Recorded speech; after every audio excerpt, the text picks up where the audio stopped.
5 seconds, brother. Are you at 5 seconds? Ladies and gentlemen, Marty Rivia has left the chat. In 5, 4, 3, 2, Craigasm. Ladies and gentlemen, welcome. We are finally back. Agoras Rising EU number 2. Across the pond, here we are once again. Between these two teams, Chaotic and Faliat. Faliat. I'm sure we're saying that appropriately. Why don't you go ahead, introduce these handsome guys on the blue team here, Notch. Over on the blue team, we've got Tolls United. I was going to say Trolls. It's not. Tolls United playing Gideon. M Toast on the Kwong. Yes. Jimmy's got 5 chins. He's rocking Grux. Hans the Dude is playing Greystone. And Lum is playing a hero I didn't think we'd see much of, Iggy and Scorch. And, of course, on the other side of the field is going to be Chaotic. The Butterfly War on Feng Miao. Chaotic on Gadget. Hath 1969 on Chimera. Exorus on Richter. And a good name for a Ranger.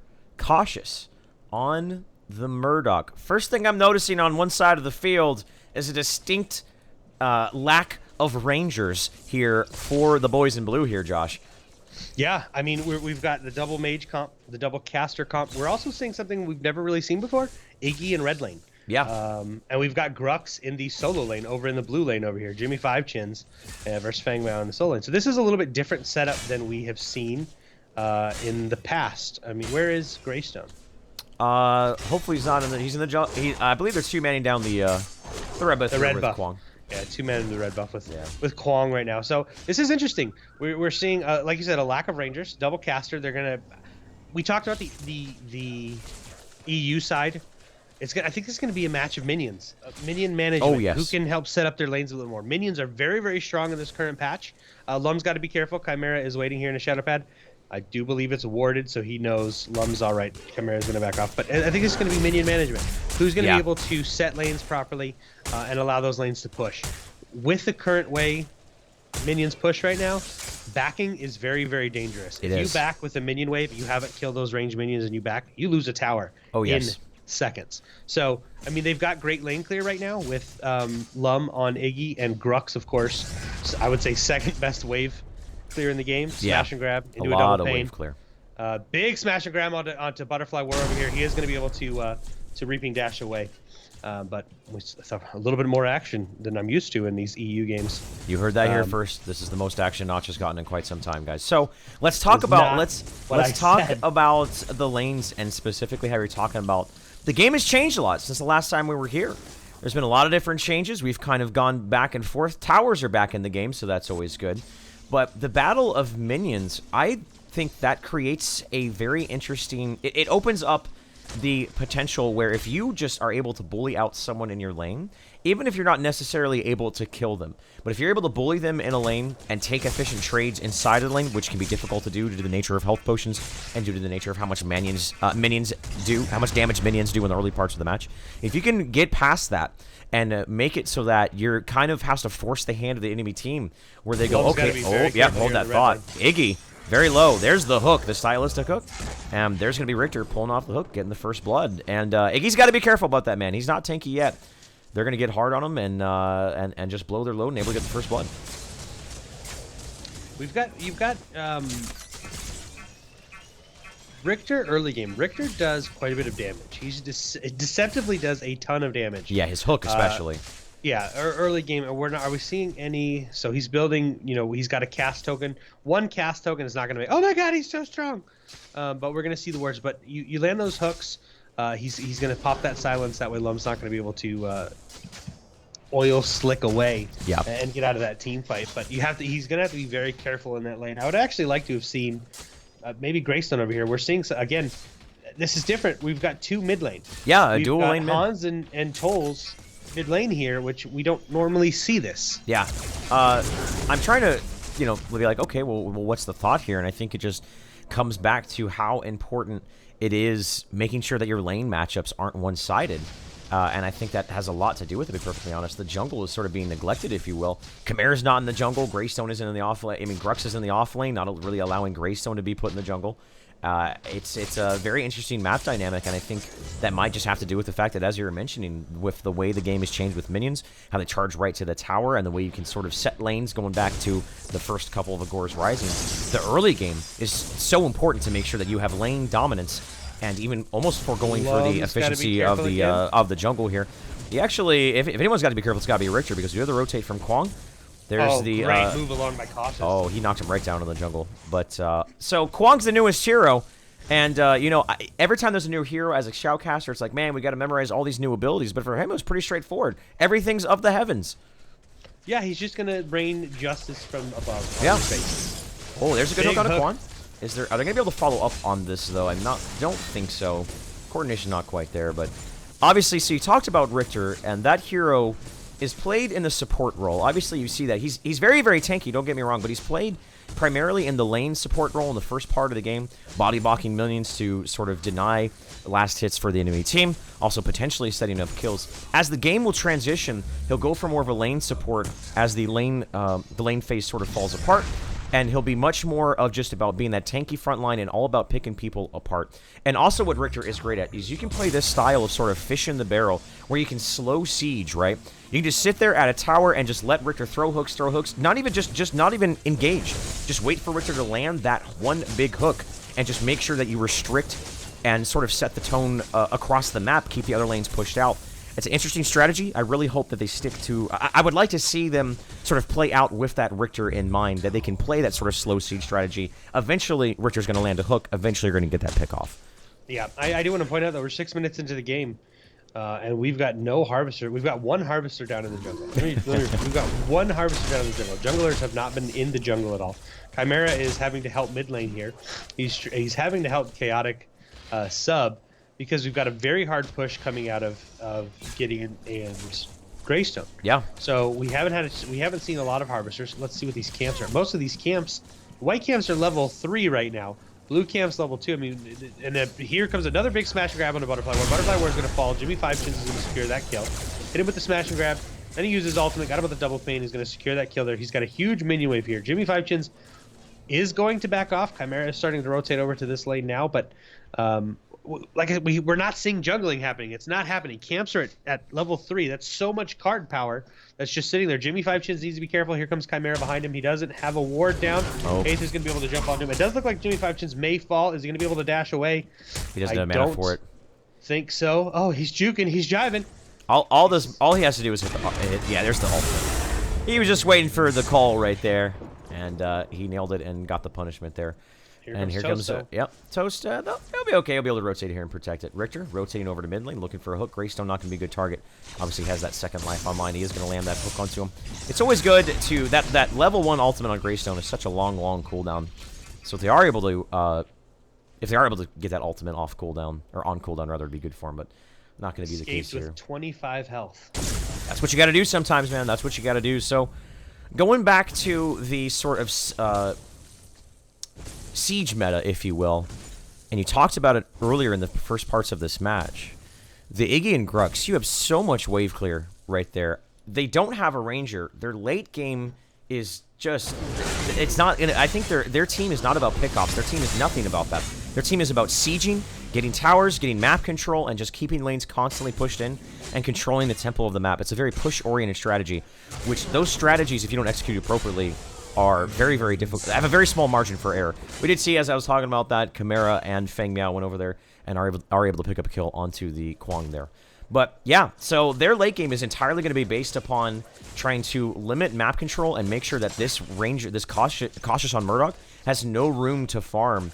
And I feel like they have a certain timing here. Once Iggy, is able to get enough mana to just be constantly pushing, same with Grux, they can just keep these lanes pushed in, and at the same time they can defend pushes. So we'll see how this plays out and see exactly how they're going to work this. But this is going to be compositions like this can be frustrating to play against. And if a team doesn't necessarily know how to meet that, it's sort of a dance when you're dealing with split push and you're dealing with your lanes constantly being pushed in. If you don't remain on tempo, it can really throw you off. And sometimes teams will find themselves making poor decisions because of it. Yeah, I mean, we've seen teams. They can go for it the other way as well, though. You see these teams where they get overconfident because they're able to keep these towers pushed up. They're able to keep their minion wave at the front door of that tower. And then we see tower dives, though. Yeah. People end up getting picked off for it. So both of these teams have to play very smart. Good hook onto Richter. Hans to do that. Space turret is going to miss. There's the big black hole. First light, big black hole onto Agoras. He is going to fall. He's hit with that Greystone as Greystone comes back to life. Haith is so very low. Tolls United is going to have to get out of there. That's big Tesla Dome.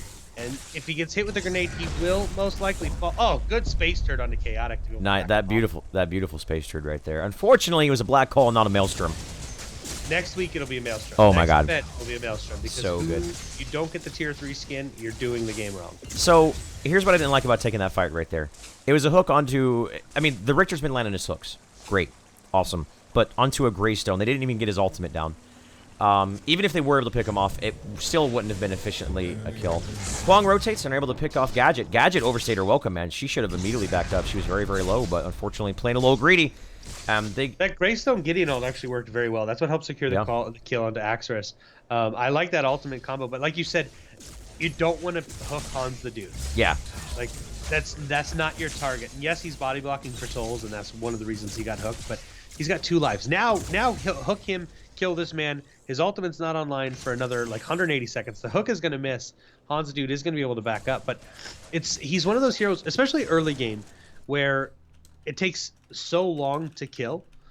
Time to kill is actually pretty high. That when these happen, yeah, it's you've wasted ultimates. You've used all of your mana, and you don't have the ability to follow up on these kills. So, I mean, I know they're looking for picking up tolls, but they have to be very careful. Very careful here.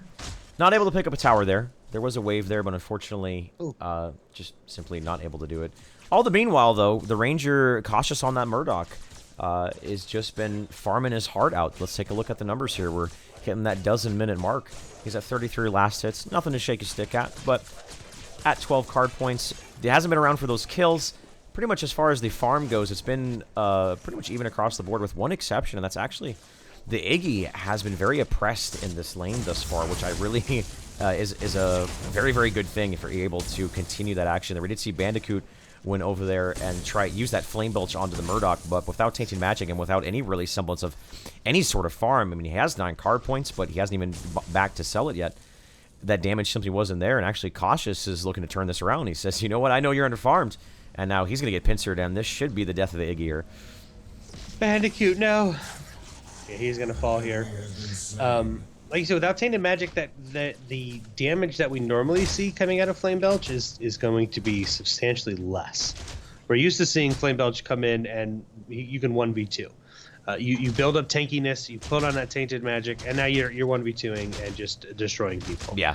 We're not going to see that with Tainted Magic being removed from the game. If you guys have Tainted Magic, I know I've seen a couple people see it. Tainted Magic still shows up in your deck. You literally can't use it. You cannot equip it. They're reworking it. It's what they did with Radiant Mantle and Mad Sport Sash back in the early days of the game, where they removed it to readjust some of its values. So finally, we're starting to see these teams go like, oh yeah, there is a jungle. Chimera's over here picking up the red buff. The red buff, such an important buff. Sometimes team fights can be won or lost depending on if one team's Ranger has a red buff and one's doesn't. We saw that in the last Agoras Rising EU with the Twin Blast and the mobility, dodging big ultimates on Chimera, so on and so forth. Richter, mid lane, once again, was looking for a hook. Looks like he either didn't throw it or it simply missed. This mid lane's a big point of contention. Now, these tier 1 towers, hold that thought, he's looking for it, is going to be able to pick up the Greystone, so he should be okay. Pops the ultimate, the follow-up, Black Hole to turn this around. We saw this before, but Gideon's isolated, the Gadget ultimate, the Tesla Dome. Greystone does actually get taken out, the devastating blast from the sidelines, coming out from, or I'm sorry, the long arm of the law from the Murdoch gets it, and they pick up 2 kills, so beautifully done right there. Gideon erroneously thought he could go in there and maybe turn that team fight around, but he misunderestimated the power of this of the engineer on Gadget here. Drop that Tesla Dome, and we talk about it all the time, how Gadget is actually great at dealing with that black hole, and held that thought. Now here comes a rotation from Toast. He drops down, he gets the root on there, looking to get the kill. A couple more auto attacks should seal the deal. And Gadget does go down, so that was a big kill. Taking out the Gadget is going to take the wins out of the sails right here of that push in mid lane, but he still gave up 2 kills. Jimmy 5 has got to be careful that he's going to get hit with a huge pull from Haith. He's getting close to that tower. I don't know if he's going to be able to survive. Oh, he's going under to the turn tower. around. Huge smash grab on the 2. I don't know if that was a right call. He is low. Haith is going to take some damage, but they were afraid. They were afraid. They thought towers did something early game. and they backed out of it. We are seeing Toast rotate around. He's not going to go behind them to try and pick up that kill. I think he's just going to secure this lane and allow his Jimmy 5 chins to back off here. So, but yeah, if I'm that Gideon player, you always have to be very, very cognizant of, is Tesla Dome on cooldown? Is Tesla Dome on cooldown? If not, then I have to be very careful about my black holes. With that being said, even if Tolls United is able to get off a good initiation with the black hole, there's two very reliable means of interrupting it between the Richter and the Chimera. Very, very much so. Bandicoot, once again, being oppressed, uses the Flame Belch. They actually pull him into the Flame Belch and then actually knocks him back as the pool goes. Cautious, looking for those auto attacks. Bookshot, just a little bit short on the range right there, so they don't pick up the kill. But if I am Faliat right now, I'm going, you know what? Iggy's off the field. We might be able to get a push going here, especially with blue buff. Or, I'm sorry, black buff. Long Arm of the Law, not going to land on the mark. So, but still, they forced Iggy out of the lane. They forced a rotation from Grux. And that means that there is an opportunity here to potentially look for a push elsewhere on the map. Yeah, I mean, we're seeing for a match, we're seeing a lot of action that we normally don't see when EU plays. Haith is going to have to back off. Toast was able to get a lot of damage out there, but Toast is going to have to be careful. Here comes Fang Mao. He's coming around the corner here. Fang Mao. Fang Mao has full energy. There's the armor increase right there from the Kwang. I was going to say, could potentially pick him off there, but unfortunately the Fang Mao's damage just simply isn't quite online right here. We are not seeing like any jungling at all, by the way. We've seen very little jungling. The rotations are coming, but it's not after them picking up a camp. It's them just rotating from mid lane to, I mean, again, camps are level 3 for both sides of the field. Here's Haith now in the jungle, as I said. Caster's Cursed. He's picking up that card power. But, I mean, as playing as a Chimera, we've got Toast, I believe, who's the one's jungling for Faliat over here. But we're not seeing the jungle. That's a ton of card experience that they're just not picking up. That could give them an advantage in these team fights and help them push towers a little bit quicker. I'm a little confused on why we're not seeing it. This Richter has been a very mobile Richter throughout the map. He's been in mid lane. Early on, he was protecting his Murdoch in the early stages where that Murdoch is very susceptible to getting picked off, especially against with the composition of the blue team, the Kwang, the Grux, the Greystone, the Gideon. So much dive potential in the early stages of the match. And I think at this point, they recognize what's going on. There's a hook onto Grux. The Fang Mao ult brings him down, as well as the Skewer. Fang Mao goes in there. The Reaping Dash forward. And down goes Grux. Now they're looking for Toast. He does use a good utilization of the root there on his sword being thrown down from the heavens. Still, they pick off the Grux. Hook, not going to land on the mark. That hook could have been big right there if they were able to pick off the Kwang, Toast's Kwang. Could have potentially them being a tower push here. But anyways, going back to the point I was trying to make. Hold that thought. Cautious. Can he line it up? He's looking. Nope. Going to be off the mark, unfortunately. That's so scary. When it just touches you, you're standing there, you're like, I'll be safe, and then all of a sudden, a red laser beam of death just flashes in front of your eyes. Yes. Yes, he missed, but it's still frightening as all get out. So this Murdoch, like I said, the Richter has been very, very mobile ever since they adapted to what's going on. They're like, wait, this is just an Iggy. I don't have to worry about my Murdoch getting picked off in the lane here due to the unorthodox rangerless draft that the blue team has brought onto the field here. So I like they made that on-fly decision to say, Richter, you're going to be a little bit more mobile as opposed to a lane support, because this Murdoch really isn't too concerned about getting picked off or getting 1v1 by the Iggy. Now, of course, the Iggy will push in the lane, but as far as kill potential in this lane, as long as Cautious plays safely and plays appropriately, his lane's going to be pushed in all the time. He's going to be getting pretty much farm right in front of his face underneath his tower. And I like that on-the-fly adjustment that they've made with this Richter. I love seeing Richter being mobile. He got his level 8. Level 8 is a big, big power spike for him because that's when he gets the max range hook. And ever since then, they've been setting up kills with it. Yeah, I mean, it's like you said, Cautious is he's going to be fine over here. We're seeing great rotation coming out of Fall. We're seeing it right now. Here comes Axe. He's going to rotate around, try and pick up the Iggy. Iggy does drop down into the jungle. There are no wards for him there, so he's going to have to try and rotate through mid lane. But Bandicoot has got to be careful here. If they land this hook, they could get a pickoff. He's run up the hill here. A little bit of a cat and mouse game. A little bit of a cat and mouse game. Now, Cautious is sitting in the shadow pool patiently, biding his time. There's the Flame Belch. Maybe try to knock him off right here. King of the Hill And it looks like, oh man, if this was Royal Rumble, that would have been Richter getting got out of there. Beautiful hook. Wonderful lead. There's Why the did he drop skewer. down like that? I'm not entirely sure, man, but they're able to pick up the kill onto Iggy. Beautiful hook right there. Well done. Now, taking out Iggy, I would love to see them force the issue here and push a tower. They don't have a siege minion, or yeah, they actually do. They have a siege minion in their wave. Siege minions do such a massive amount of damage, especially to tier 1 towers. Kwang is going to rotate, but again, that means they could potentially exploit the fact this is a 5v4 on the map. Looks like they're not going to be able to, though, as mid lane was under some duress, and that forced the hand of Richter to rotate. Little confused why Iggy rotated or jumped down there. Coming up behind him was actually Tolls. Tolls United was rotating over to help with that team fight, and Lum ended up jumping down directly into the danger zone. Oh, into the danger. I mean, he was on a highway. He was on a highway. I'm not sure what he was thinking there. Like you said, siege minion chain. Do you know the number that they do? I was trying to do the math. It's like 478. It's quite a bit of damage. Attack. Yeah, it's absolutely absurd. It's something like 10% of the HP, the health points of the tower per shot, and they shoot about once every second. So that's the main reason why minions have become. They're no longer just like this thing you have to like. Oh, there's minions there. You actually have to respect them.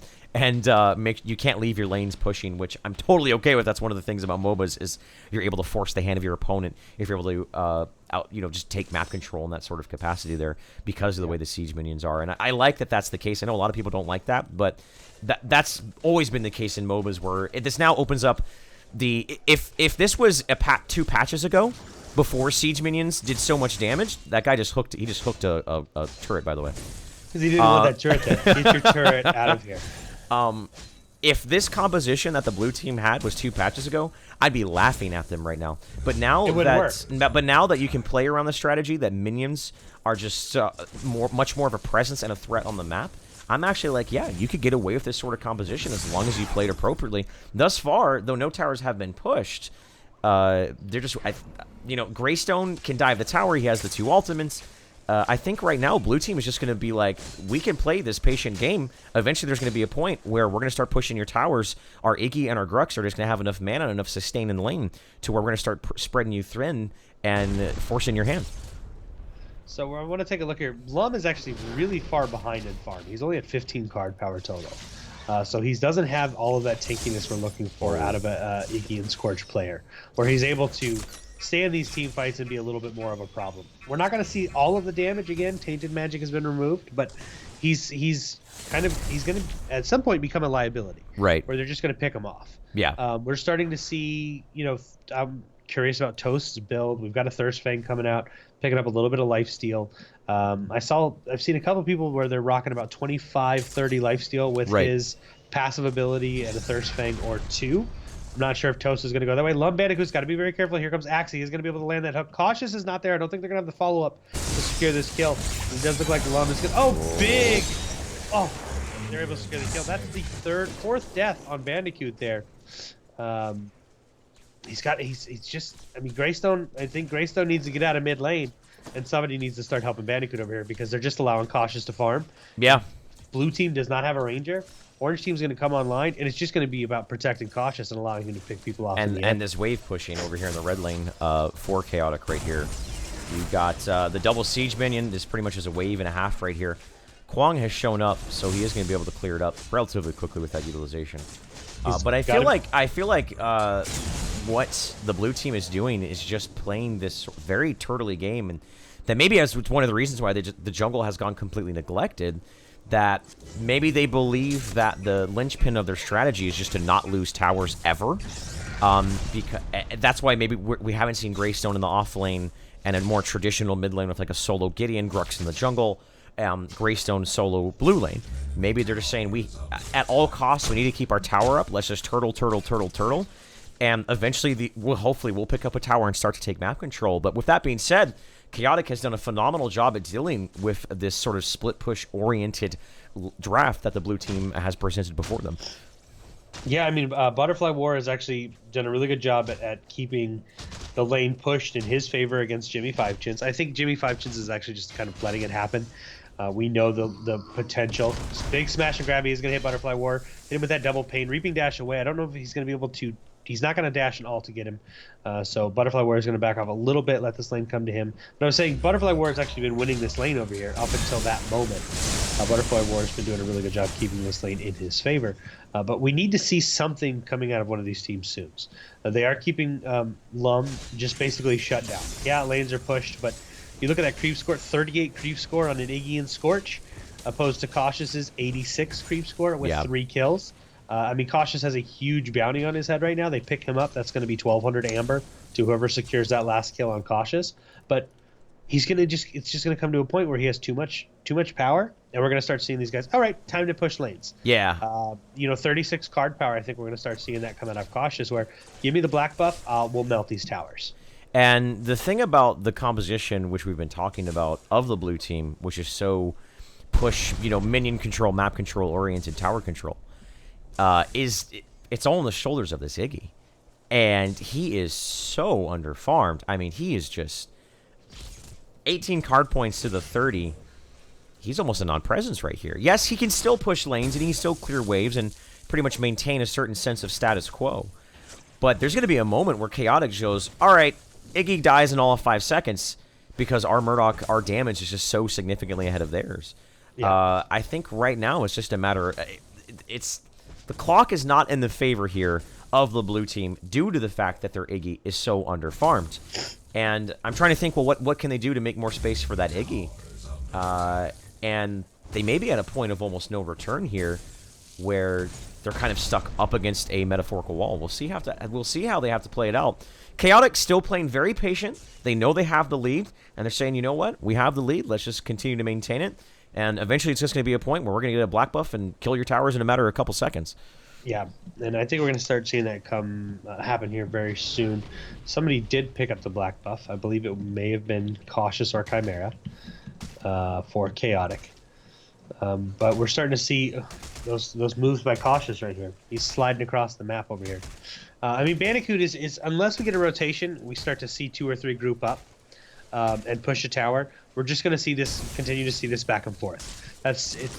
They've got great wave clear on both sides. It's just going to be the name of the game right now. It's just this dance back and forth. Toast is rotating over.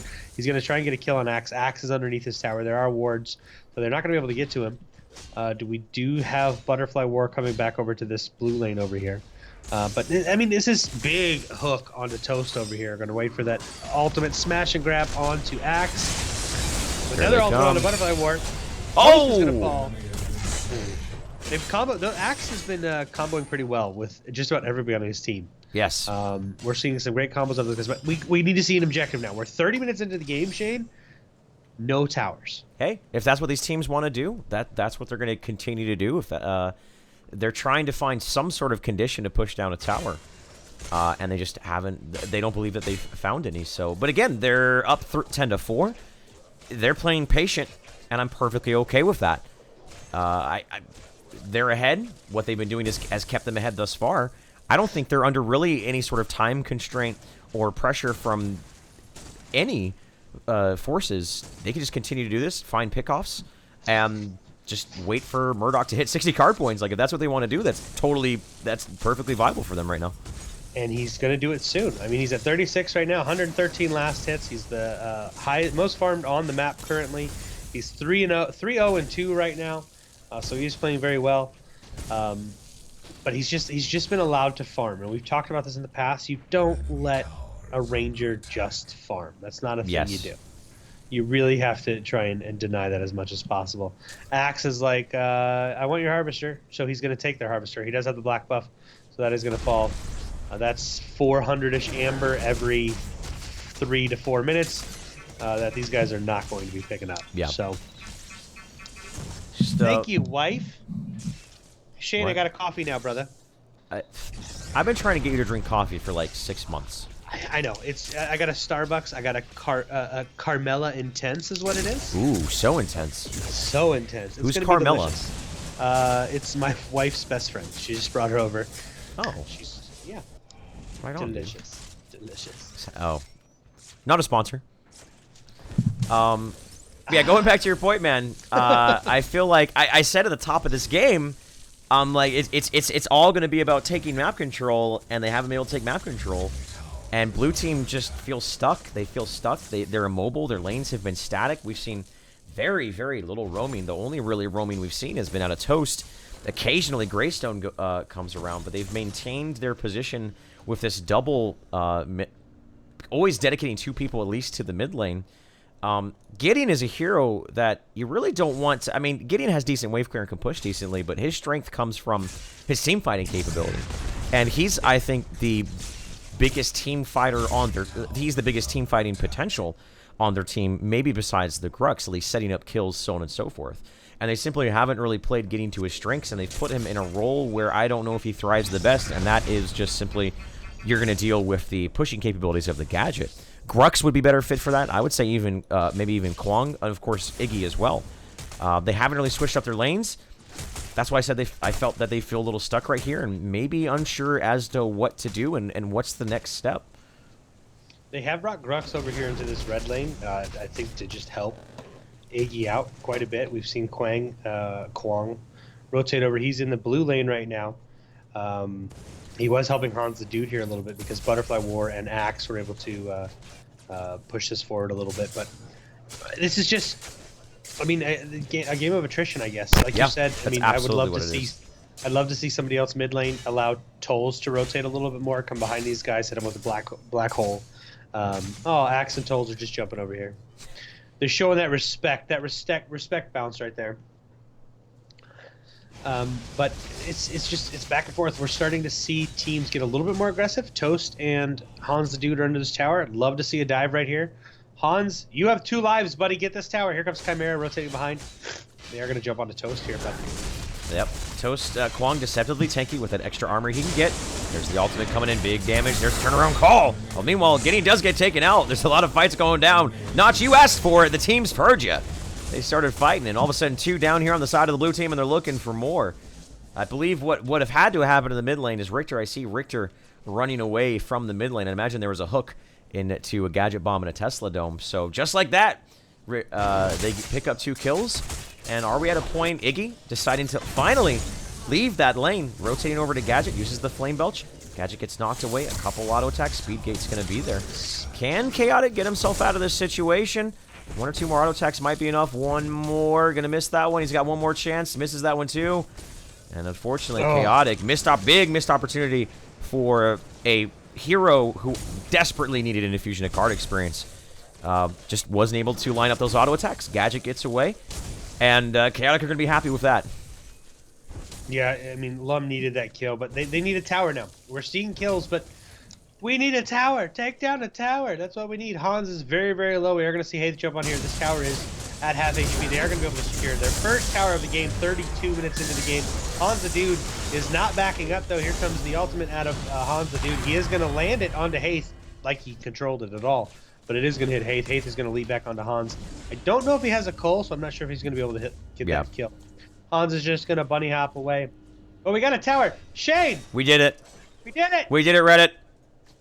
Woo! Just the just hyper turtle composition from the blue team, I think, is the reason why this game has been just so very just slow paced. Very, very slow paced thus far.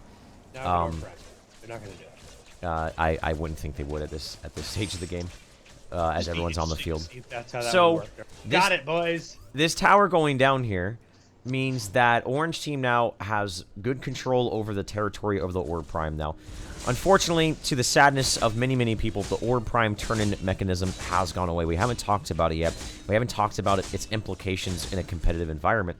So now that the blue... I feel like the blue lane has a little bit more importance now, especially as we are well out of the early game and into the stage where the big damage dealers are really coming online. The Orb Prime, if you're able to take control of this area right here and push in that lane and restrict the information from the team, the Orb Prime can be taken out from underneath the nose of your opponent. That option is there. You always have to be careful. Obviously, the caveat is you got to make sure the other lanes are pushed out. So if I am Chaotic right now, I'm like, let's put some focus into getting the other tier 1 towers, keep those lanes pushed out, and just continue to restrict the map control against a composition which the tables should essentially be turned. Yeah, Mr. Toast was able to actually secure a tower over here. We've got Cautious, who is very, very low. Lum and Jimmy Five Chins are putting in some work over here, but it does look like, is he going to be able to get away? Lum is in travel mode, but so is Chaotic. They are able to knock him out of it. Here comes Jimmy Five Chins, who's still in travel mode. He just needs to hit that smash and grab on a Cautious. I don't know if he can do it. He's Cautious looking for it. Charge forward. Hits him. And that should be the death of the Murdoch. Down he goes. So that's something they desperately need. Big hook coming out from Richter. Can he turn this around? He's got to be careful that he's not overextending here. Now, don't forget, they are stuck between a tower. All the meanwhile, another tower goes down. Agoras is looking for the Grux kill. Grux, unfortunately, charges right into a wall. And he gets taken out. The other mid lane was taken out. So, blue team, the moment that Chaotic started to overextend, and we're roaming across the map, they are able to get a tower. Chimera has come in here. We did see the call go down. Black Hole's going down as well. A lot of damage onto the Greystone, but again, we talked about focusing down the Greystone can be a very risky proposition. They have to be very, very careful. The red buff is on Chimera, and they're trying to get it down.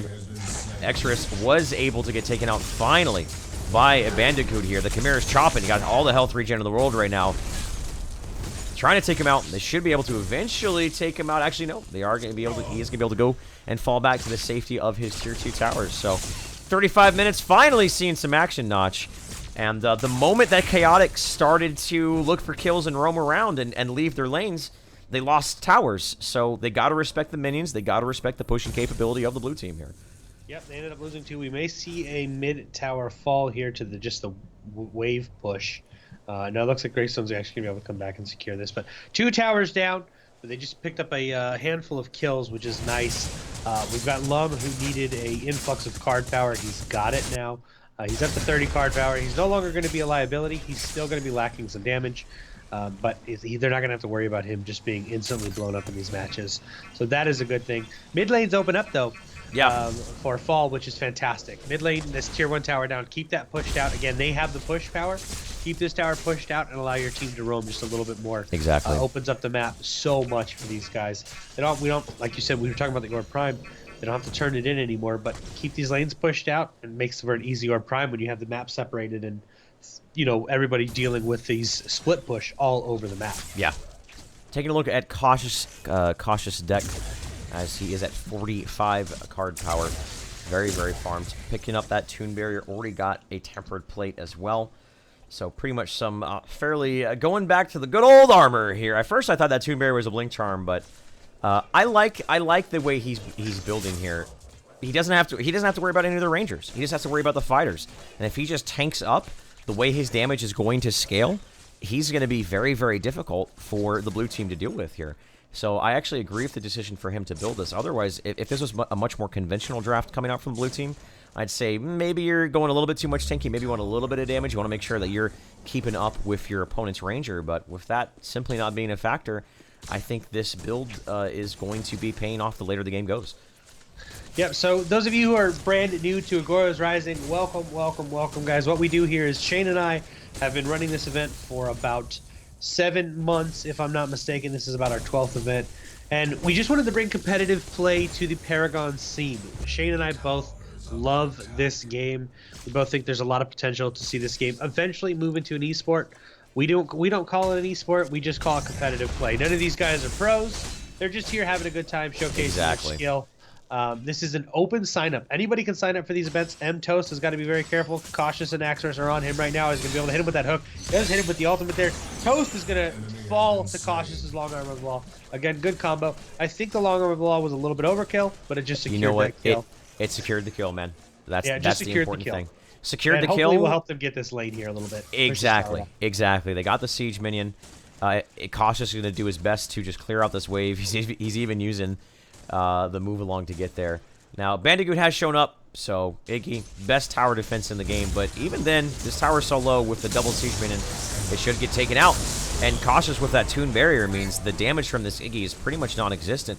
Cautious is going to get aggressive. Bandicoot has to get out of here, or he's going to find himself falling to the space. This here, Greystone all go off. Greystone's all did go off. I'm not sure. Well, that's what was causing it. The black hole coming out from Gideon. The Tesla Dome. He's got to get out of there. Tolls is going to be able to get out, but they were able to pick up the kill onto the Greystone. So they picked off the Kwang. They picked off the Greystone. They're looking at a tier 2 tower in the mid lane. The Creeper here They have one siege minion with another one not too far away. So they could potentially pick up this tier 2 tower if they feel that they have the momentum here. But yeah, this is what I think we all kind of predicted this with how the early game was going, with a composition that's so built on and predicated on taking map control. Map control wasn't able to be seized by them. Now Bandicoot gets taken out within what he believed was the safety of his own jungle.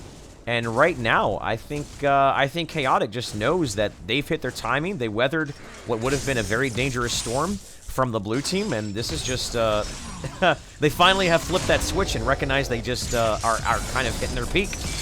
Shane, I don't know if you're talking. I'm having a lot of trouble hearing you. I'm gonna drop this Skype call and then call you right back. All right, my man. We'll see you here in just a moment, buddy.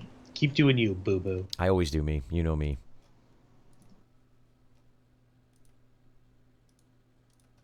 Hello, everyone. Welcome to Shane in the morning. My name's Shane. Paragon Bot's so nice. Toast. It's gonna go on Chimera. Gonna hit him with the root.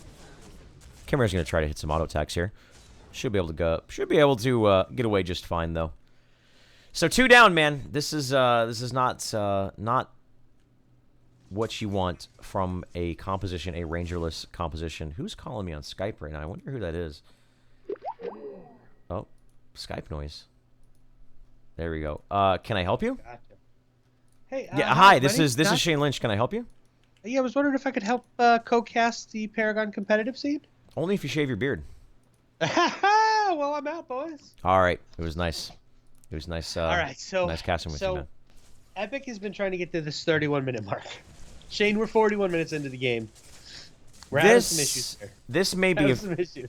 I think this game may be an exception to the rule due to the fact that both of these teams pretty much completely ignored their jungle, and both of these teams played hyper defensive. I don't care how what you do, if both the teams are playing very defensive, games can just be drawn out like this, and that's true in pretty much every single MOBA.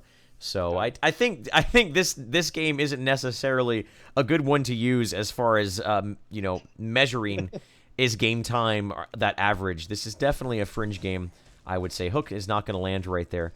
Yeah, the way these two teams have played has sort of dissolved into the first 30 minutes of them just sitting in the lane farming, which, again, I think is a big mistake from the blue team. I think they should have been much more aggressive. I think Ruck should have been much more of a presence on the map, not really relegated down to that solo blue lane life with how much pickoff potential they have from that Grux. The blue team, maybe not necessarily. They had a strategy in mind, but they simply didn't execute, and due to that, they find themselves in very troubled waters. Yeah, we're going to see... I mean, we still have Grux relegated to that lane. Kwang, I always call him Kwang. Kwang is running to the jungle here. He's headed to mid. Did that Hook land? Hook did land on the Bandicoot. We're going to see a huge 2-man ultimate there. Tesla Dome is down. Lum Bandicoot is going to fall. Man, they've just been picking on this guy. This should be a tier 2 tower. I don't know if anybody has the black buff, but Cautious is pretty well farmed. Just not enough for the mini wave there for them to secure that. If they had the black buff, that definitely would have been a tower. Yeah. They could continue to push this. They were able to pick off Iggy, and I like the fact that they have... Oh, looking for the hook. Not going to land. I like the fact that they have been just sort of doing their best and successfully bullying this Iggy, because we talked about it. Iggy's so important. The black hole to defend the tower. Not know if they're going to be able to. Cautious is the one taking the tower. The black hole's keeping him in there, pulling him in, and he is going to be able to get taken out. That is something the blue team needed that desperately. So they are going to be able to hold the tower. They are going to pick off the most important person in the draft, and that is Cautious as Murdoch. So a little bit of greed coming out there. They're re-engaging though. Hey, Shane, they get taken out. Okay, what are we doing? We're having a lot of lag issues on the video end. Oh, let's take a look here. My stream. Even on my end, I actually pulled up the video because stream was talking about it. It's lagging like a lot. Okay, we will. I'm not dropping any frames. I'm not dropping a single frame. My CPU is at 59%. So, not entirely sure, my man. I think. Is there anything background stuff running? Nope, there sure isn't. Let's just go ahead and hopefully it will resolve itself, and we'll be able to figure this out, my man. Okay, sorry guys. We'll work it. We'll work it out. I promise. We'll work it out. I'm at 43.27. What about you, buddy? I am at 43.25 here. Actually, I believe I do know what the Hold on, guys. We're fixing it. Let's see here, guys. Just one moment. Just uno momento, guys. We just want to make sure everything is good for you. Guys, I'm sorry. I'm always torrenting. Something I always do. Torrents are constantly running. I don't ever stop the torrents. Guys, we're gonna cut it. We're gonna cut it to a very small break while we remedy this situation. Apology for the lag on the video there. Just stand by, pray to the Paragon bot, and we'll be back in just a moment here.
Guys, we'll be restarting the stream in just a moment here. I actually believe we found the source of the problem. Give us just a moment. We apologize, and we'll keep you guys updated. We should be live here in just about a minute. I believe we have figured out the problem, and it should be going away here. Might not actually have to restart the stream. Just stand by. Thank you guys for being handsome and lovely, and hopefully the Paragon bot keeps us entertained in the meantime.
You can talk. I'm unmuted now. We're unmuted. We're back in the game. Hey guys, you're at 43. What? We're back. We're back. Thanks. What are you at, my friend? Thanks, Time Warner. I'm at 43.25. Where are you at? I'm at that. My best friend Time Warner decided to say, you know what, we're going to throttle your upload for 30 seconds. My upload dropped for some reason, guys. That's what was happening. Not much in my control, but it looks like we've stabilized back up to where we need to be to have a stream. Thank you, guys. Let's get this back into the road. I just called you Shane. You did. Yeah, I'm Notch. You're Shane. Let's do this, Josh. 5. 43.25. 3. Wait, what's the number? 5, 4, 3, 2, 1. It's not an Agoras Rising unless something doesn't go correctly at least one time, but that's okay. Richter here should get taken out as they're going to be chasing him. Gideon jumping forward. Down he goes unceremoniously. So let's talk about the current state of the game. The first 15 minutes, they were a little bit resident sleeper, let's be honest here. These teams turtling very, very hard, playing hyper defensive to the point where they pretty much I think it's safe to say you can ignore the jungle overall. But now now the lane phase is officially broken down. We're 43 minutes in. All tier 1 towers have fallen with the exception of Chaotic's tier 1 in the red lane. Smash or grab onto Feng Mao. That's going to be okay. Just wounded him up a little bit here. And now with map control firmly in the hands of the team who doesn't have the Iggy, this is really, really a good position for them to be in. What I would like to see them do here, Notch, is get these waves set. I want them to take out that last tier 1 tower, keep that right lane, that blue lane pushed out constantly, keep the lateral lanes pushed out, and just let the minions do the work for them, and then find other objectives throughout the map. Ward up the jungle, steal their camps, and maybe even look up for an Orb Prime. Yeah, I mean, like you said, keeping the lane set allows for an easy Orb Prime steal. When you have everybody having to worry about that split push, we do need to see Fall. Fall is trying to take map control back. Yes, they have 2 tier 1 towers down. Grux has been pushing out that solo blue lane very, very hard. But I want to see Hansa dude, and they need to take out this tier 1, and then both of these teams just need to get the lane set. Try to pick up those objectives in the jungle, whether it's the red and blue buffs, possibly a black buff to push up for a tier 2 tower kill. Hans is going to secure that tier 1. Jimmy 5chin still being very aggressive over here. He knows he has the minion waves, and he's got the lane clear against this Feng Mao, but that allows the rest of the team to do something, like ward the map, see if you can get a pick off to pick up an objective. Yeah. And that's what Chaotic needs to do. I want to see a couple more wards down and then rotate to try and pick up that kill, because we've got split push on both sides of the map. Hansa dude is about to push a tier 2 tower here. He's got a minion wave. He's got 2 siege minions. They are going to fall. Here comes Axe, but I don't know if Axe is actually going to be able to kill the Richter there. Richter is going to back off. Jimmy on the other side of Agora, or on the other side of Legacy, rather, he's going to get taken out. But they extended quite a bit to try to get that kill. Feng Mao is going to reaping dash back up there. The mobility of Feng Mao being displayed right there. And here we go. Cautious. In a lot of trouble. Here comes Chimera the Black Hole. They fell into a trap. It's a trap for both teams. So much damage going down. All the AoEs. And all of a sudden, a 2-for-3 exchange right there. Gideon has got to be very careful. This is coming down to it. But the flank from Butterfly, you better believe he's going to sting like a bee. And he picks up the kill. 4 down for the blue team. And you still got 3 on the field. All the meanwhile on the left lane, you did see Richter and Greystone pretty much just duking it out. Well, the rest of them took that team fight. That right lane is pushed in, so they're going to have time to stabilize, push these lanes back out, and try to take control of this match again. They were in firm control for pretty much the first part of this game. Then they lost map control. The Iggy pretty much came online finally came online much later than one would have expected, but he did come online nonetheless. So they took that team fight notch, but due to the fact that all their lanes are pushed in, they're not going to be able to do much with that. And that's what we've been wanting to see from the blue team pretty much since this game has started. Yeah, let's take while we're talking about that, I want to take a look at the card points. We talked about this game being turtly. Look at the side of Chaotic. Butterfly War, 57. Chaotic, the Gadget, 57. Haith is at 60 card points, but he only has a total of 41 spent. He's just decided not to buy? He's investing. He's investing. 60 card points for Cautious as well. They have a big card lead. Yes. They just need to do something with it here. They were able to pick up a handful of kills. A ton of value came out of Chaotic's Tesla Dome. She dropped that right on top of Tolls United, the Gideon, and just so much damage, was able to help secure those kills. Yes, died in the process, but are we going to see an Orb Prime pickup here? We've got Axe, we've got Butterfly, and we've got Haith. They're able to, if they're able to secure this, we could start to see a tier 2 push, possibly another team fight, and them actually secure the game here. So this is their game to lose. I'm just waiting for Haith to back off and spend his card power. Like, buddy, you've got a damage spike. Taking a look at the minimap, they're doing this Orb Prime. They are going to be able to get away with it here. But if you look at the lanes, they still are continuing to get pushed in here. So they picked up the Orb Prime, but they still, it's not like they're all of a sudden going to be able to just immediately transition that Orb Prime into anything tangible quite yet. They still have to get their waves pushed back out, and it's becoming more exceedingly difficult as the Iggy is finally just starting to become much more of a presence. It's just a matter of time before Iggy starts doing Iggy things. It took much longer for them to pull it off, but they still have to deal with it now. Two-man skewer. There's the Tesla Dome. They got to respect it. They're going in hard on this Richter. They're going to get punished, though. They didn't respect the gadget, and they get just pretty much pick off the Grux there. So they went. That's the big thing. This melee heavy. I mean, they have 3 melee, very melee heavy composition out from the blue team.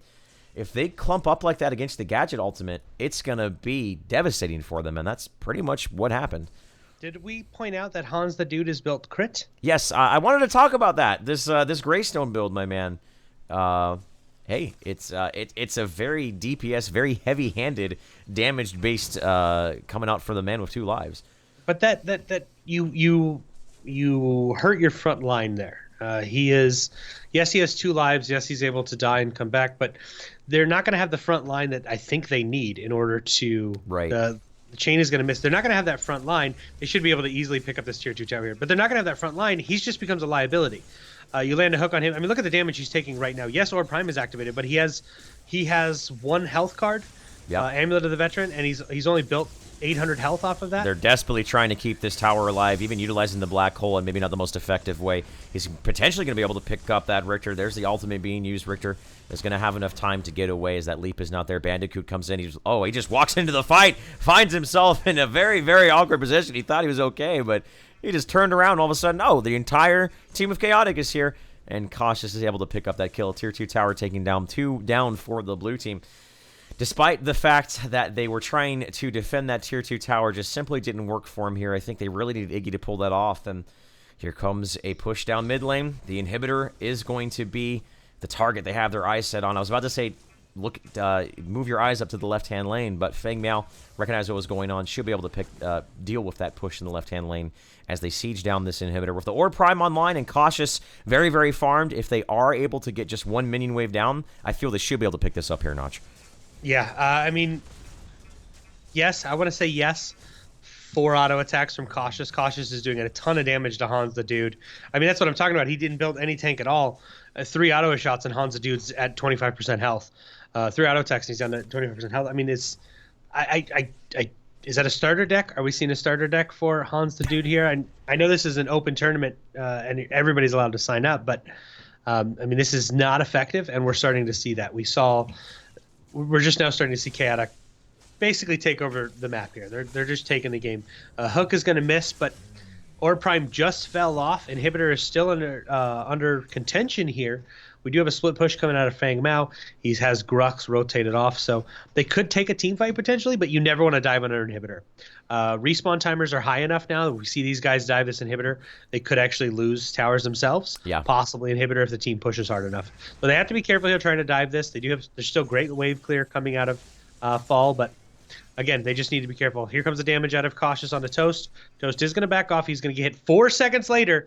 That bomb is going to explode and deal a ton of damage. But the long arm of the law. You got to respect the Murdoch. And Toast, I guess, forgot that laser can reach you. There is no hiding from the long arm of the law, so they get a pick off there, and that could be despite the fact that they don't have the Orb Prime, and if they can pick off the Iggy, this would be momentous for them. They're going in their black hole on the 3, they're looking for it. Chaotic is very, very low. The Tesla Dome goes down, forces out the hand, but good lord, black hole was on point, but he just turned around and focused him.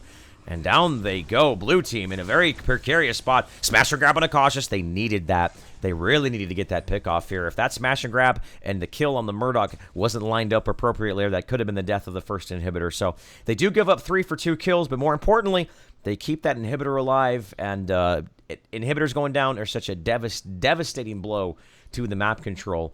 So they aren't they're down, but they certainly aren't out quite yet, Notch. Not yet. Not yet. But, I mean, if they continue... I mean, Iggy's at 9 deaths now. He was just picked off again. We've got Fang Mao still hitting him with the split push over here. Butterfly is approaching this tier 2. He's got to be careful, though. It's Jimmy 5 chins, Grux, smash and grab. Lane clear is super easy. Smash and grab, double pain. Agoras is going to rotate around. I mean, just let this tier 2 fall. You just have to sneeze on it at this point. If I'm Jimmy, I'm just going to back off like he is. I'm just going to back off like he is here. Let this tower fall. Not worth dying for. Not at all. Because then you possibly lose an inhibitor. Righteous. We did see Greystone. We got to see Crit Greystone deal a ton of damage actually to Chaotic. He did. He jumped on that. He jumped on a gadget, and I mean he dealt a lot of damage, but he's not really the front line they need, and it's kind of an issue. Haith is going to try and tank this tower up. He's going to back off. Minion wave was stopped by the other wave, of course. I mean.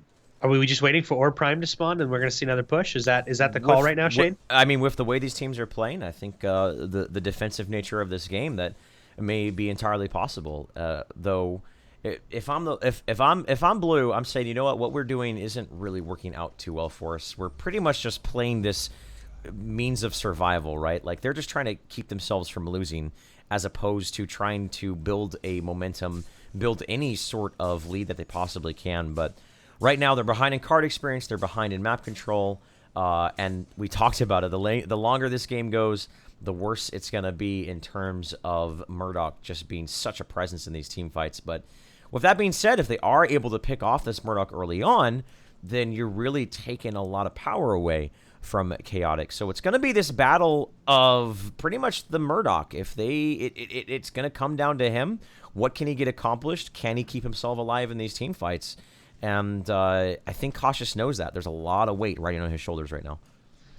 Yeah, I mean, there is a lot riding on Cautious's shoulders. We are seeing the Orb Prime come into play here. It's very, very low. They got to be careful. Black Hole goes down, and the Chimera's looking for it, but he actually does pick it up. The Black Hole does pick it up, and it pulled Chimera away, and now Haith is in a lot of trouble here. They're trying to finish him off, but he can't. The Grux is just trying to get out, but they're just going to turn onto Toast and take him down. The big ultimate coming out from Fang Miao. 2 are just picked apart right there. So the Black Hole was able to secure Orb Prime, but the damage was done nonetheless. And their Murdoch wasn't even a presence in that fight. Didn't need that. I felt like that was an all-in play. I felt like that was all right, man, we got to get something going, but not going to work out too well for him. And now Hans the Dude is going to be picked off here, and they should be able to take him down despite the fact that he doesn't even have his ultimate. 3 down. This is not looking good. The last tier 2 is the Outer Bastion remaining here for the blue team. And despite the wave being on the other side of the field, this is still a great spot for Chaotic to put themselves in here. The turtle power, though, on the blue team, man.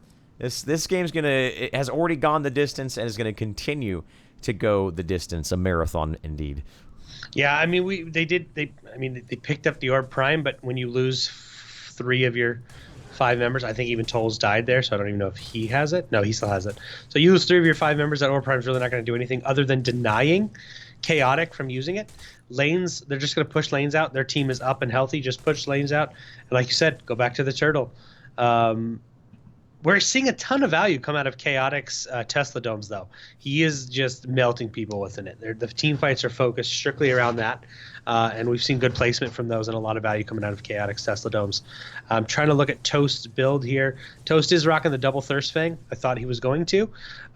So he's going to be at, I believe, 25 or 30 lifesteal, if I'm not mistaken. I don't know the exact numbers on that, but he's starting to build a little bit of tankiness. I mean, at this point, as we start to see these guys get into what, I mean, officially it was the late game about 20 minutes ago, but we're officially into the late game. 60 card power, all on the side of Chaotic. Minus Cautious. Cautious, I need you to redo that deck, buddy. You're floating a point, bro. You're floating a point, you have no room to talk. That's why I'm talking. Every time you float a point, I am so triggered. But all of my builds are 60-60, so you get out of here, bro. Jimmy cleans up the wave, as it's what Crux does. Over in the red lane, they're looking for a push. They're looking for anything. But to be honest, Iggy with an Orb Prime, you pretty much just got to wait that out, man. That's a very, very difficult thing to push into, even if you do have a power play on the field. Toast is just sort of sitting in the front line. He's got to be careful because the Richter is going to pull him right back in as any means of escape is that ultimate. The Skewer's going to be there. The long arm of the law point blank does hit too, but not enough damage to bring down this tanky Iggy. At least not yet. Cautious is going forward. He's landing those autos, but not able to really find any pickoffs here. So if Iggy just sits back and continues to build up, have that wall of turrets, they can indefinitely defend this push. And all three lanes are being pushed in an oppressive split across the map here from Chaotic. Fang in the mid, Gadget in the other side of the lane. Chimera doesn't have the best, Chimera is the one on the tower, and they're going to be able to pick up this tier 2. And there they go. The tower goes down. Kwang does get picked off. The Hook was actually able to seal the deal on him. Now, Tolls United is in here, but he has to respect the fact that this Murdoch is deceptively tanky. So, inch by inch, they're clawing themselves a significant lead, and every single one of the waves are pushed in here. So, right now, one more pickoff could just be the end of the game here, Notch. Yeah, I mean, that's really all it's going to take is one or two more kills. They're Agoras and Cautious are working on this. We've got this inhibitor. We've got a defense coming out of Tolls, but this is not looking good for Faliat at all. Not looking good at all. All lanes push in their favor. Massive split push happening in all three lanes. Butterfly War is actually going to walk up to this inhibitor here. He does not have the black buff, but 60 card power with a minion wave. He should be able to secure this inhibitor kill. Rotation is going to be a little bit too late. Okay, he's not going to get it, but rotation was just a little bit too late there. But they've opened themselves up to another inhibitor. Agoras and Cautious are going to be able to pick this up. Axe is just going to tank it because he can at this point. So we've got an inhibitor. One or two kills, and that's going to be GG. Yeah. This slow, methodical game, Chaotic has played it patiently. I think a lot of us at this point would have been already broken and made maybe some uncharacteristic plays or not optimal plays. Mid lane gets taken out as well, and right now they are just outthinking, outmaneuvering, and they've been out-farming their opponent, and that has what resulted in this. Gideon's going to move forward, maybe looking for a kill onto the Chimera. It's not going to be able to line up here. There's no follow-up from his team. So, the beginning of the end, I think we're starting to hit the climax of the story arc of this game number 1 of the best-of-3 series. 2 inhibitors down, finding yourself at a massive card experience deficit, as well as having a rangerless composition. They're going to try to continue to persevere and keep themselves in this match. What can they possibly do, though? They have to pick up an Orb Prime, pick up a big team fight, and even with that, that will just be means of stabilization. Really not able to capitalize on anything. And Orb Prime is spawning here in 13 seconds. We're going to see if they're going to be able to find any sort of breathing room. Chaotic, the smash and grab, is not going to be able to land. They are going to be able to chase off Chaotic. They could kill him. The defensive hook is going to delay the inevitable. He does get picked off here, so that is something they needed. No gadget for a minute and 30 seconds. That's going to be great for them. But even then, with that pickoff, they always have to worry about their core being backdoored and these minions constantly pushing into the towers. Yeah, I mean, you pick up the black buff and just have Chimera. I mean, and go in the game. I'm sorry, not Chimera. Yeah, Chimera could just go in the game. Fang Mao could just go in the game. They've got a lot of options here. Just pick it up, watch the back door. But Cautious is coming over here. He's going to try and bully Bandicoot out of this lane again. Cautious is at 60 card power. Bandicoot is currently sitting at 54. He's got some tankiness, but I mean, at this point, it's who gets away healthier, Shane. We're going to see a team engagement. Whoever gets out healthier, this could go either way, to be completely honest. You see a team fight, and then you just see a power push from coming out of fall. But I feel like this is right now is currently Chaotic's game to lose. Absolutely it is, but with death timers being as long as they are, if they just go into a fight haphazardly, then they can get 5-man wiped, and just a death push down mid, down the throat of the middle lane could end this game. Yeah. With how the death timers have been increased a matter of patches ago, and you can tell Look at what they're doing here. They're just sitting here going, all right, we're just going to try. I'm surprised they're not doing Orb Prime, to be perfectly honest. It's a 5v4 situation. Murdoch was completely on the other side of the field, and he was showing. But instead, they're maybe just trying to set up an ambush. There's not that many wards for either one of the teams. There's a couple wards on each side of the field. So right now, this is just pretty much a no man's zone here at the Orb Prime. Yeah, it's just a waiting game at this point. Cautious is rotating behind Lum. He wants to kill Bandicoot over here to allow his lanes to push. I mean, there's a ward there, so Lum knows it's coming. He is just going to back off and get out. But we're just, I mean, are we chatting with each other? Are we whispering each other? Hey, Shane, I'm in the shadow pad. What are you doing? Oh, Jimmy Five Chins is going to be able to secure a kill on Butterfly. They need that, but Chaotic is here. Gadget's here to keep this lane pushed back, or push this lane back out. So now we do have an. I feel that Chaotic is getting a little sloppy here. They gave up the Gadget, and now these two stagger deaths back to back. They pretty much really can't. I mean, they're letting the minions do the work for them. Iggy has been relegated over here to the red lane, as that's pretty much what he has to do. Greystone in mid lane. So right now, this is essentially a 3v4, despite the fact that it's a power play. The black hole goes down. The smash and grab pulls two people kind of out of it a little bit. The skewer, not enough to interrupt the black hole. Gideon is going to be able to get out. His job is done. He's done the black hole, but his teammates, have they done the follow-up? They have. Chimera goes down. But Toast is taken out.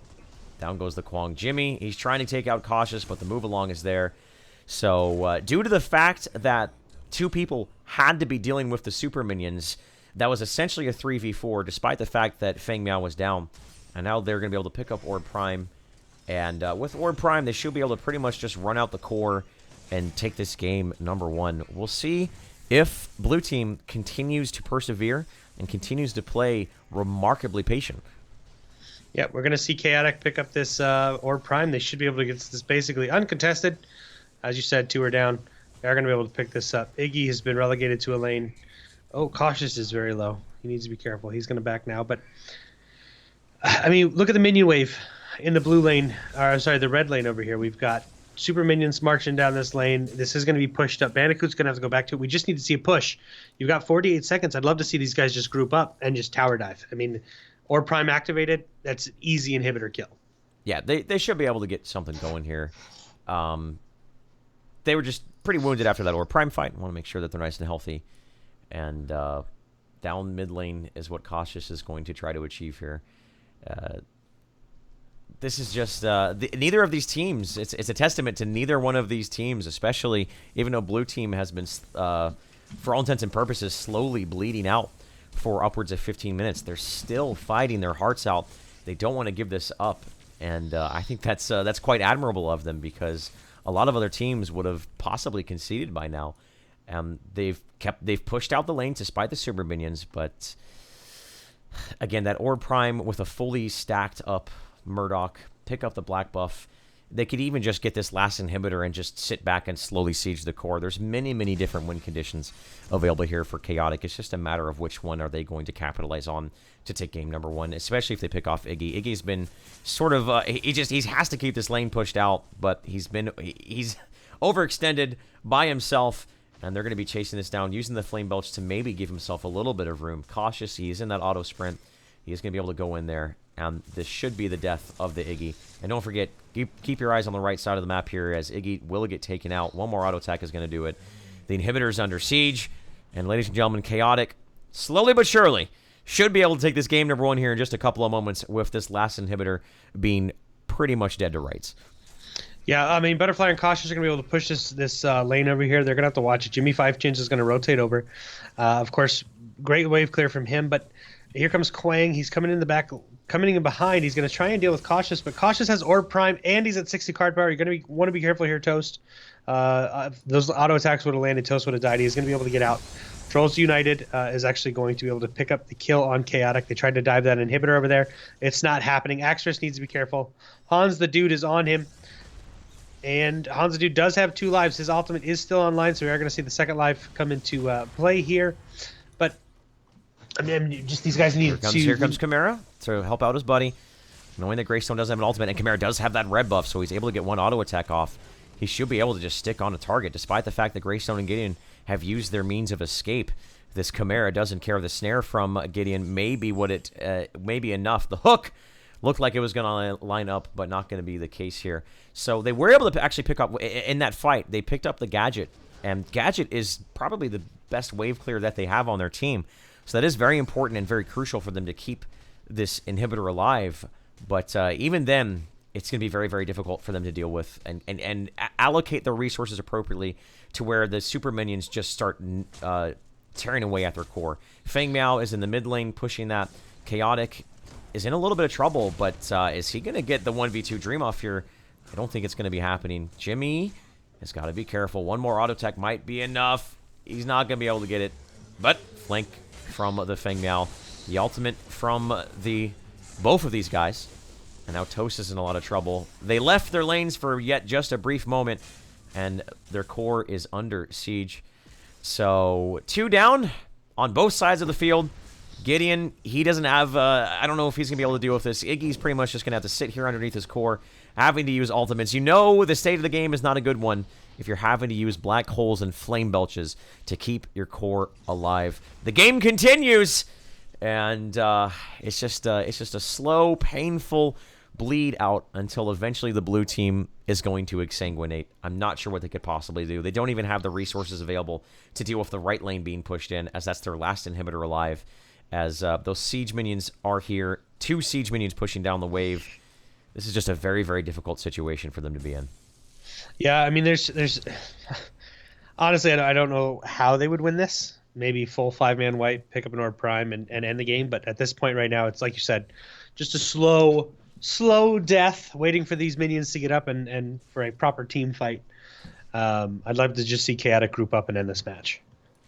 They've been pretty scrappy. I think they've been trying to be. I think they're making the situation a little bit more complicated than it is, and it really just does boil down to just group up as 5. They've done a phenomenal job at dealing with the split push that was presented before them with the draft of the blue team. They've done a phenomenal job at that, but I think right now they may be just overthinking this. They've got the inhibitors. Right now it's just simply a matter of 5-man pushing down the right lane inhibitor, get that last inhibitor, and there's simply no way for the blue team to deal with all of the lanes pushing at the same time while dealing with a 5-man push. And I think that's more than likely what we're going to be seeing here, or potentially picking up the Orb Prime, the Orb Guardian, as it is going to be spawning here in 30 seconds.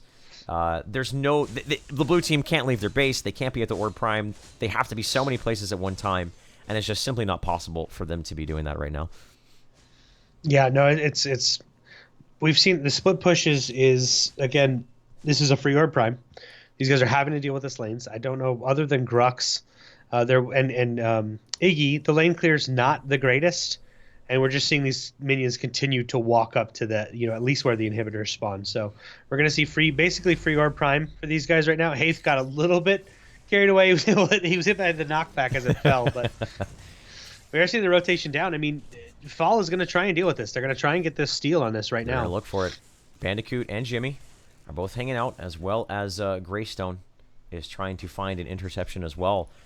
Don't forget, this is essentially going to be a 3v5. Smash and grab, the Orb Prime already taken. This may finally be the end of game number 1. The long arm of the law is going to land on Iggy. Here comes the Tesla Dome as well. And they should be able to get this all figured out. And this should be it, my man. A long, long game, 1 hour and 10 minutes. And finally, we are having recession as Gideon, he's been dealing with the creep, but there's no one left on his team to support him. My oh my notch. This is just a warm-up game. This is just a little bit of a warm-up for the team. That's all, man. It's just been a warm-up. So they do have Orb Prime activated. They are the healthier team. We're going to see them push down this tower here. They are going to pick up Toast. Toast is just hanging out. He's about to be burnt toast. I'm sorry, that was terrible. Toast does fall. They've got siege minions at the core. This should be a GG on the side of Chaotic, my friend. A very anticlimactic game, but a display of patience on both sides of the field. Like I said, I think a lot of us would have already at this point done something out of frustration, but neither of these teams got terribly frustrated. A very, very defensive game. core is going to go down very, very quickly, and that's Gideon going to be game number 1v5. Gideon Negative. 1v5. Turn it around and end up pushing and winning for his team. Congratulations to Chaotic. I mean, the